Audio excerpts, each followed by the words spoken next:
All right, so last Sunday's sermon generated quite a bit of feedback, lots of various discussions on different aspects of that message, quite a bit more than I would have anticipated, but I kind of just need to follow up and add something. One point in particular was the suggestion that my list here, if you will recall this, if you weren't here, I just encourage you to try to catch up on that sermon somehow. I won't try to do the whole thing this morning, but I proposed that Christians would do well to not attend a same-sex wedding, but may be possible if certain conditions are met. And the one that I didn't include, but should have, is similar to number 4, and actually it's more like an expansion of number 4.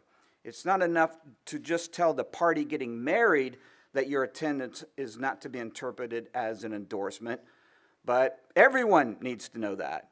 And a couple people talked to me about that.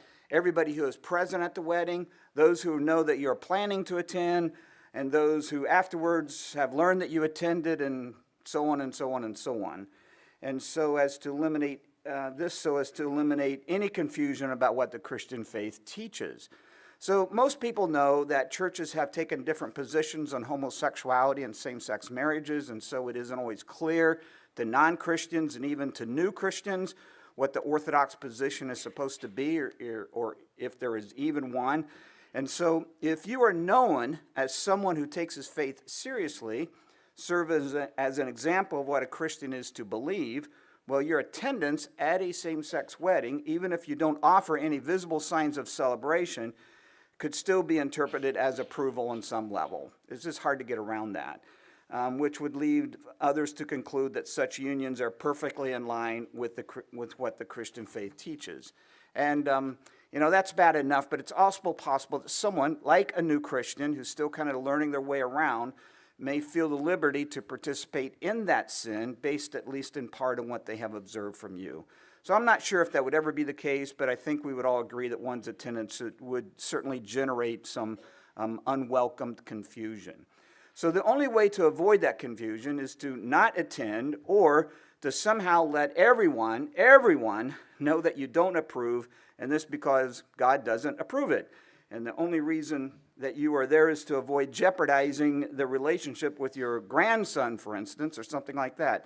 So first problem, there isn't really a practical way to do that. I mean, what are you going to do? Ask for a moment to address the audience before the ceremony begins?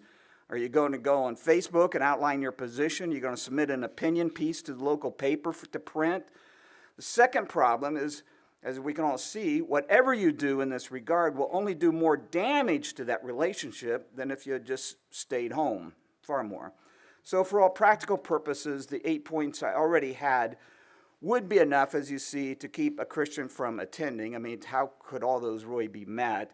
And that itself is very restrictive. And now we add one more that makes it 100 times harder yet.